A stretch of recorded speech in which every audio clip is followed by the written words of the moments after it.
Le 24 mars 2024, vous m'avez largement accordé votre confiance, m'offrant ainsi le suprême honneur de présider aux destinées du peuple sénégalais.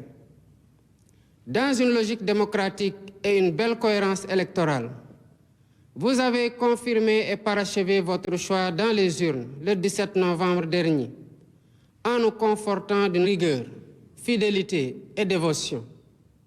Je m'y engage.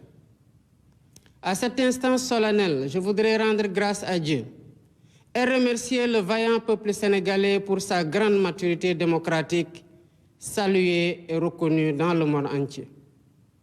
Pour ma part, j'ai minutieusement décrypté ce puissant message venu des urnes. Dans leur grande majorité, les Sénégalais nous ont prêté les clés pour ouvrir les portes du changement systémique, ainsi que les fenêtres de la transformation nationale, dans la droiture, la probité et l'exemplarité.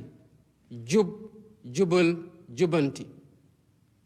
C'est dans cette logique que j'ai pris un nouveau décret organisant le comité d'orientation stratégique du pétrole et du gaz, COS-Pétrogaz, pour y donner plus de place à l'opposition, à la société civile, aux syndicats et à l'ordre national des experts.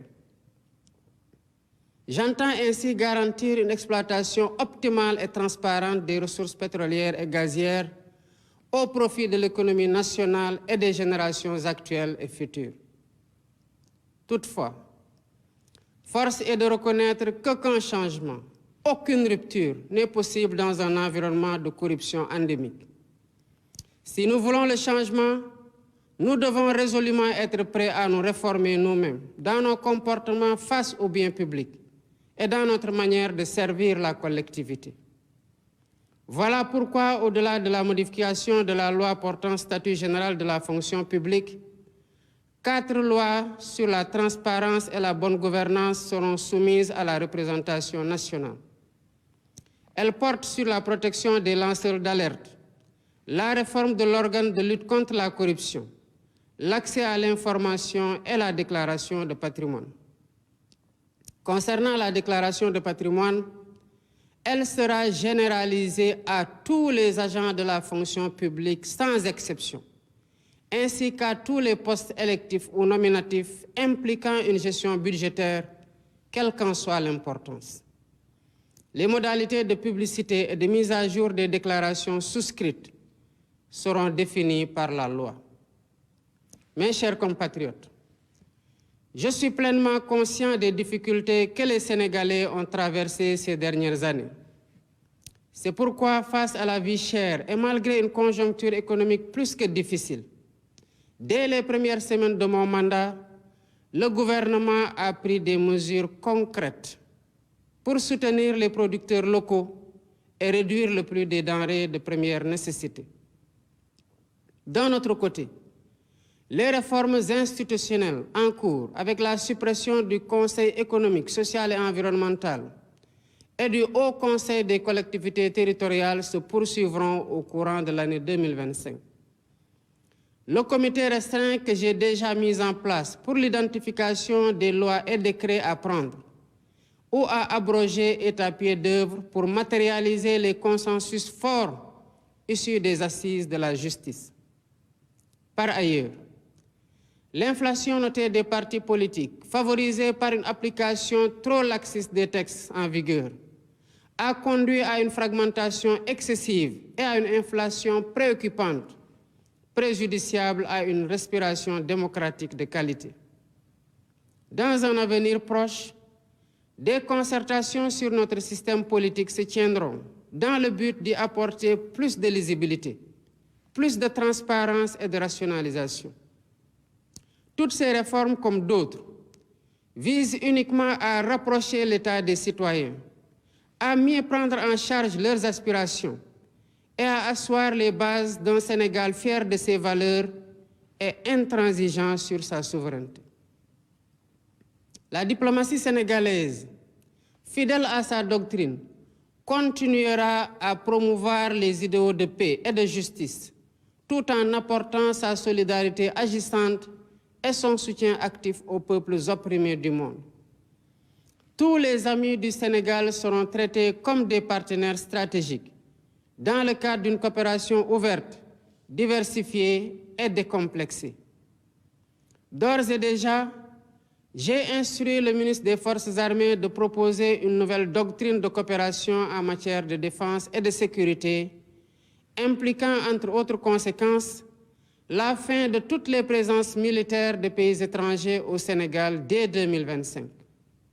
Mes chers compatriotes, prenons le temps de nous regarder dans le miroir de notre histoire et de nos valeurs, pour nous rappeler qui nous sommes, d'où nous venons et où nous aspirons à aller. Au-delà des réformes et des politiques, arrêtons-nous un moment pour évoquer en profondeur ce qui nous unit. Cette exigence d'unité et de fraternité quasi existentielle pour bâtir l'avenir que nous voulons nous rappelle l'importance de cette communion nationale autour de la même flamme de l'espoir, de la solidarité et du vivre ensemble.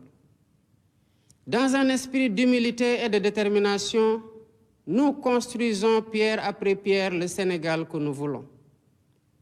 Cette œuvre exige la mobilisation de toutes les énergies et s'appuie sur un esprit de solidarité, de tolérance, de don de soi et de dépassement. Des épreuves les plus dures de l'esclavage aux luttes contemporaines pour l'indépendance et la démocratie, en passant par la colonisation, nous avons démontré avec constance une résilience inébranlable. C'est dans cet esprit et par devoir de mémoire, de vérité et de justice que nous avons commémoré pour la première fois l'anniversaire du massacre de Thiaroye. Nous avons voulu d'une part rendre hommage aux victimes et graver leur mémoire dans notre conscience collective. Et d'autre part, jeter les bases de la restauration de la vérité historique sur cet épisode tragique de notre histoire. La même dette morale nous engage aussi envers les victimes des événements survenus entre mars 2021 et février 2024 et leurs familles. Nous ne pouvons rechercher la vérité sur des faits survenus il y a 80 ans et accepter l'omerta sur les événements tragiques vécus ces 4 dernières années. Ce faisant, il ne s'agit pas d'une revanche à prendre, mais d'une justice à rendre aux victimes et à leurs familles, de les apaiser et de réaffirmer la sacralité de la vie humaine. Mes chers compatriotes, ma conviction profonde est que nous sommes un peuple singulier, un peuple aux racines profondément ancrées dans la diversité de nos langues, de nos coutumes et de nos valeurs, mais qui a su faire de cette diversité une grande force. Fort de cet héritage, il nous appartient aujourd'hui d'écrire un nouveau chapitre de notre histoire, où notre souveraineté est pleinement assumée, notre justice réellement vécue et notre prospérité partagée par tous. Le ñëpp bokk, ñëpp jot ci. Pour cela, nous devons plus que jamais nous rappeler qui nous sommes et nous revêtir du manteau majestueux hérité de nos devanciers, fait de valeurs précieuses que nous avons pris l'engagement de remettre au cœur de notre projet de société et de promouvoir. En ma qualité de gardien des institutions et garant de l'unité nationale, tout en encourageant l'expression libre, constructive et plurielle des idées, je resterai vigilant et intransigeant face à toutes les menaces sur la paix, la stabilité et notre bien commun. Au demeurant, je garde à l'esprit que nous devons conjuguer fermeté sur les principes et ouverture d'esprit pour préserver l'équilibre de notre démocratie et la cohésion de notre pays. Mes chers compatriotes, grande est ma préoccupation quant à la montée du communautarisme et des discours de haine qui